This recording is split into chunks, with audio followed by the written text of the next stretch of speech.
So, welcome back. My next guest was on with me once before. He's back. I have Sam Sorensen, and he is with Sorensen and Black. Welcome back to the show. Please tell everybody a little bit about what it is that you do. Well, Carol, I'm a industrial real estate broker.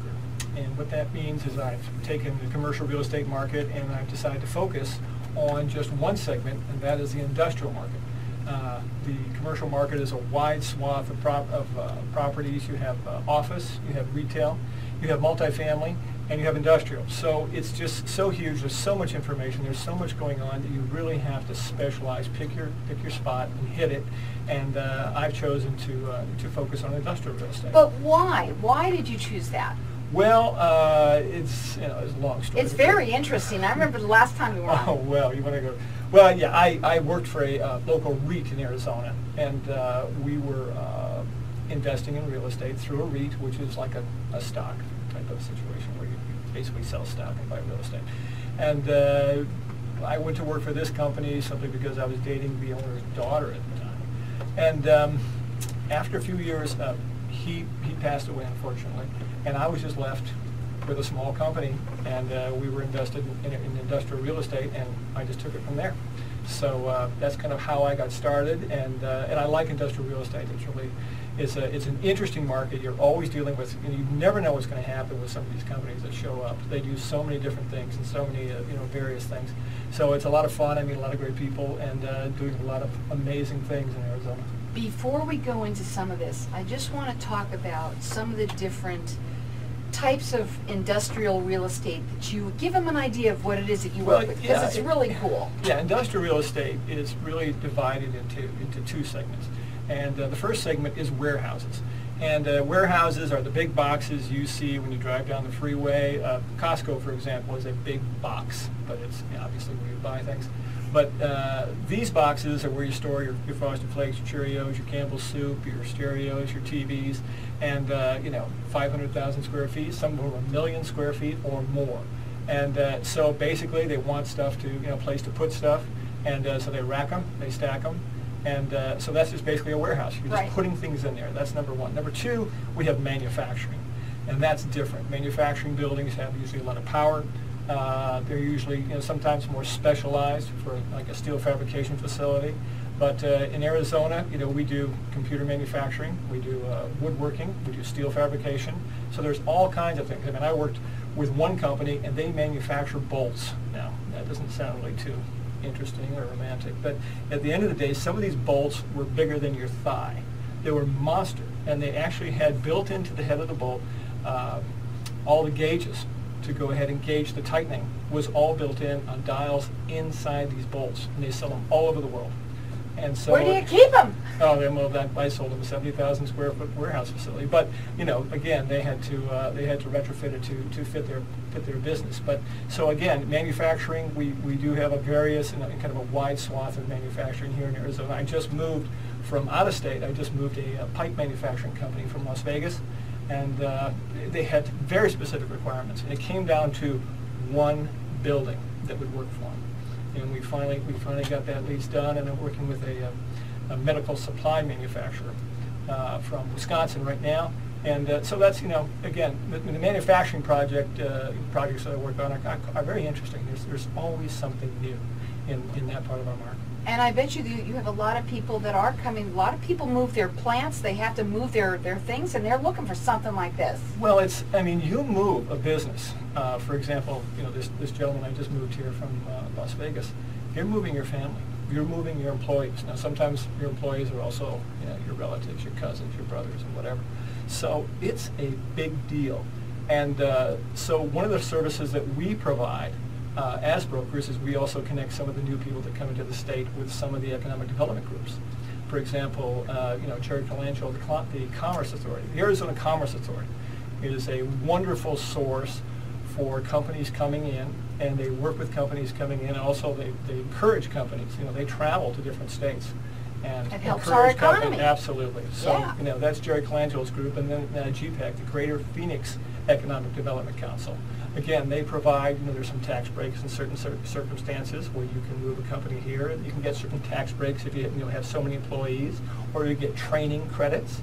So if you train employees in certain areas, you can get tax credits for that. So we connect companies that come here with those services. So when you come here, you can go ahead and contact these services, and they can help your company, because this is a giant thing when you move a small company, to a different state. This isn't a deal that happens overnight. Oh no. These deals, you'd like them to move. Yeah, but 60, 90. I've worked on deals that have gone 2 years. Sure. So it's a marathon. It's not a sprint. But it's really interesting, and now your information is 602-256-9155. Is that correct still? That's correct. Okay, yes. just want to make sure. Sorensen and Black.com. Now, before you do you have to do a consultation with people. Well, we do. We, the way we work with clients is, your client, let's say you manufacture your job is to manufacture widgets. Our job is to provide information about your real estate. And there's so much in the market. There's so many things going on. There's so many dynamics that can impact, a parcel of real estate. And that's our job, is to have all that information for you. Because you're doing your business. You can't pay attention to all these different things that can impact your real estate. So that's how we do it. We can go in and we can, kind of position your real estate. Now, recently I've specialized in steel fabrication facilities, which is a very unique property in Arizona. They have cranes, craneways, and things of this sort, and they move large steel or concrete, items. And so the fabrication facility, the fabrication business in Arizona has slowed down. So a guy comes to me and says, I have this project. It's a steel fabrication facility. What am I going to do? Well, we're starting to transition those to recycling operations, steel recycling operations. I had a glass recycling operation out in the West Valley. So we can take your building and what it's been used for the last 35 years.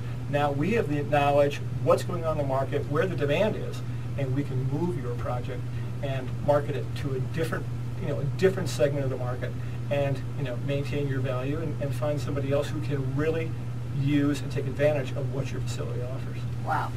Let me give out that information again. It's 602-256-9155. It's SorensenandBlack.com. Okay, value. You obviously provide a ton of value, because just for informational wise, you have to have you have a lot of knowledge on a lot of different things from somebody that's coming in here. You also have to learn a lot about them, I think, before they even start working with you, I bet. Well, we do. We like to, usually a client will come in, and we usually can figure out, rather quickly what their requirements are. And it usually fits the physical requirements of a building. Now, they might need, Sam, I need, 25-foot ceilings. I need dock high loading. The trucks have to come in. I got to drive forklifts in and out all day. I need dock high loading. I need to be in this area. I need to be close to the freeway. Maybe I need to be out on I-10 so I can service California. So, he'll tell us that, and all those pieces start to fit into place. Or if it's a manufacturer, he'll come in and say, Sam, I need 3,000 amps of power. I need to drive my trucks into the building so it can be taken care of. I need 18-foot ceilings. I need heavy power, heavy capacity sprinkler systems, maybe a small office, but I also need an acre of paved yard that's fenced so I could stack stuff outside. So all those pieces. And we've worked with so many people over the years that pretty much we can figure out what's needed rather quickly, because we've worked with all the different types of real estate at this point. Sure. Now, for people that are listening, okay, not everybody necessarily has millions of square foot real estate ready to, that they need they to. should. Well, should they? Yeah, well, we wish they did. Everybody wishes, right? Right. But, so how do you find people? How do you do that? Well, I mean, we work, obviously I have a website, and I've been in the market for a long, long, long time. So, I've made a lot of contacts. a lot of my business is basically repeat business, people I've sold buildings to before. Now, one thing that I do, which is, some of the guys are starting to do more and more, but I've gone back to kind of old school, and I actually do the old cold calling. I'll go ahead and knock on a door, and it's amazing sometimes how people would like to see you. They want to see you. They want to talk to you. What's really going on out there? here you are, you walk in, and they go, wait, why don't you come on back to my office? Let's talk a little bit. Because at the end of the day, for small businesses, and this is really key, this is this man's retirement plan. In many, many circumstances, this is all of this is a big chunk of his money that he's planning to, when he stops working, to use. So if you come in and you're talking to about his real estate, there could be some real focused interest there. He does free consultations with everyone. His phone number is 602-256-9155. SorensenandBlack.com. You're very knowledgeable. We're going to come back and talk further about this. And you know what? How many people out there just might be owning a building right now saying, you know what, this is my retirement. I better talk to somebody who's experienced. His number again is 602-256-9155. We'll be back in just a minute. So we're back. We are talking with Sam Sorensen, and he's the owner of Sorensen and Black. We're industrial industry, really interesting. And there's so much, and you can go on and talk, because people don't really understand this. This is a whole nother world of real estate out there. Oh, it is. And it's huge. So there's a lot of information that you give, and how does it serve your clients? Well, that's I'm glad you asked that question, and I think one way to really kind of set the example is to tell a story of what happened to a client and how we provide services and how important information is in our market. And years ago, I sold a client a property, and this woman had a nice little business, and I sold her a great piece of property, 26,000 square feet on 3 acres, and it was just a nice little layout. And the years go by, and one day I get a phone call, and her name was Sharon, and I get a phone call from her, and she calls and she's saying hello, and we kind of exchange pleasantries, and then she says, I have a letter here from the city of Phoenix. Now, her property abutted a large property that was owned by the city of Phoenix. So she says, I have a letter here, and they're offering me $1.9 million, which is more than what I paid, and so I just want to give you a call and just let you know we're probably going to take this offer. And I said, okay, Sharon, listen very closely. What you're going to do is you're going to take that piece of paper, you're going to slide it to the other side of your desk, and you're going to slide it all the way to the left-hand corner. You're not going to pick up a pen. You're not going to get up off your desk. You're not going to move until I get there. I'll be there in 20 minutes. Don't move. Don't pass go. Don't collect $200. Just don't do a thing. So I hop in my car and zip, I go over to her office. And so I sit there and I said, look, in this market today, I know several buyers out there right now that need this property. We can get you a lot more money. So I said, give me 60 days, which is a very short time to market a property. Give me 60 days. So we put it on the market for 60 days. She was offered by the city of Phoenix $1.9 million. We sold it for $2.4. That's $500,000 in her pocket because I knew information about the marketplace that she didn't know. How long have you been doing this? 27 years. 27 years. That's a long time. And then another project that I did, I was working with a group from Australia, and they were looking for cheap investment property for a distribution warehouse. And we just couldn't find what they wanted in Phoenix. Well, there was a 600,000 square foot project available in Yuma. And we figured out that they could buy this warehouse in Yuma and lease it and service the Southern California market from this warehouse in Yuma, and get and still get great rates on their leasing rate. Well, here's another bit of information that this guy, he's in Australia, he didn't know anything, but I'm not saying he doesn't know anything, but he didn't know anything about Yuma. Let's put it that way. Right. So there's another example. I know, and I'm from here. No, so there's another example of where a particular bit of information about the market really served a client quickly, and it made a great impact, on the way his property performed. Okay. We talked a little bit about new business that's coming in, that you bring in different people. What are some of that? Well, for example, as I spoke before, I'm working with a company right now that does manufactures medical. It's the paddle boards that go on the heart jumpers, right? What you call them. But anyway, so they work with that, and they're from the Midwest. So they're a manufacturing company, so they're looking for a warehouse right now. I just got the... So people that are listening right now, if you have something, tell them what you need. There might be somebody, you never know, right? Oh yeah, no, I mean we're out there looking. You know, the interesting thing, and I'm glad you mentioned that. Right now, the smaller buildings, our marketplace, our vacancy has basically been kind of flat in the last few quarters, around 12%. But most of the vacancy we have in our market is those large industrial projects that I spoke about, the 500,000s, the 200,000s, the 1 millions.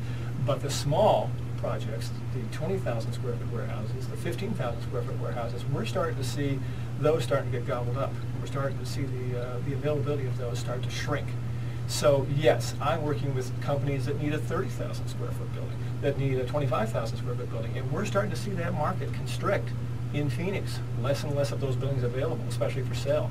So yes, that's what I'm looking for, and I'm looking. These people are manufacturers, and so if your building has that extra power, excuse me, the extra power, and you know, some grade level loading, and maybe some outside storage, that's what we're looking for. He does free consultations for everyone. Their phone number is 602-256-9155. It's Sorensen and Black.com. Do you do assessments for people, like when you come in there, you got to look and see what their building's even worth, right? Do you do all of that? Oh yeah, I Evaluations? mean we can peg that pretty quickly for them. I mean we can give them, you know, sales comparables in the area. I also like to give them a copy of what's in the market. What are they competing against? Okay, well, you know, where is everything, you know, in this particular area of the market, you know, what are people asking for their property? And so here's what it's selling for, and here's what people are asking for, and usually, obviously, there's a space in between. Is that where the market is now, kind of? Well, you know, as I said, in the small market, we're starting to see some constriction. So what does that mean? Prices are going up. So we're starting to see rental rates go up. We're starting to see asking prices go up. And so when a client comes to me, you know, I can give him all that information, and we want to peg his project or his building, you know, to where it can be best served, and what industries we can go after with that particular building. Because sometimes the building will have certain characteristics that will go toward a certain, you know, absolutely match a certain industry group. And so we can focus and say, look, you know, not only is your building worth this, but we can also focus in this area and, you know, give you the most bang for your buck and expose it the best way. Do you strictly do sales, or do you also, if somebody may not want to necessarily sell right now, maybe they're just not ready for that, or they want to have it rented out until they're ready, do you do that too? Or yes, no? we do leasing as well. We do That's leasing as well. And Mm-hmm. and in this market, I mean, right now, you know, a lot of people don't want to go to banks at this point. So we're doing lease purchase options, where you can lease, you know, you can lease a building for 5 years, and then in the first 24 months, you have an option to buy it for a certain price. And what we negotiate, we like to negotiate in there, is to take all those lease payments and credit them toward the purchase price. Now, you know, sometimes sellers kind of, you know, want to tap the brakes on that, but the point is that if you negotiate it right, it's a win-win deal, because when that option date, when that line of the sand comes up, and the option date comes, if your tenant does not buy the property, he loses all that equity he's built up. Every month he got $4,000 toward, you know, credited towards his purchase price. Well, if he doesn't execute that option, he loses all that. So he's got a vested interest in getting it sold. Obviously the seller does too. But when you, with your deals, and I'm just going to say this, it's probably just not one investor that you're dealing with. It might be more. Sometimes, I mean, most of the small buildings, it's usually like, I say, a mom and a pop situation. Mm-hmm. So most of the small buildings in Maricopa County are owned by small business people, Mm-hmm. you know, just like anybody else. And you know, the large, now we're talking about the large buildings, you know, the 500, you know, the 800,000 square feet. Those are institutional, so they're owned by Right. insurance companies, investment firms, and so on and so forth. Okay, so how can governmental services help your client? Well, I mean, what we have to do in working with the government services, and right now I'm working on several projects, where our client, you know, all of a sudden he's thrown in and he's got to deal with the city of Phoenix, he's got to deal with planning and zoning, and he's got to deal with building permits, and all these other situations. And maybe he needs, you know, maybe he's going to need a zoning attorney, which happens. And you know, when that happens, you have to coordinate and work with your client and guide them through. You have to shepherd them through some of these situations where you're dealing with these government agencies. And you know, those things have to be done by someone. And you know, as I said, these people have not gone down that path. We have. So we'll know those people. We'll know those contacts. We'll help them get through. and get those things done. And, you know, work with the city of Phoenix, work with the city of Towson, work with the city of Glendale. I've been there, I've talked with them. You know, here's how we work with them. And when you're working with one municipality, it's not going to be the same working with another one. Wow, it's so fascinating. I love listening to talking to you because it's really cool. It's different. It's very different. And he does free consultations. You know, you might own a building and maybe you're thinking, this is my retirement. I better give him a call. His phone number is 602-256-9155. It's SorensenandBlack.com. What's your final words? Industrial real estate market is getting hot, so give me a call. Give him a call. The number is 602-256-9155. It's SorensenandBlack.com.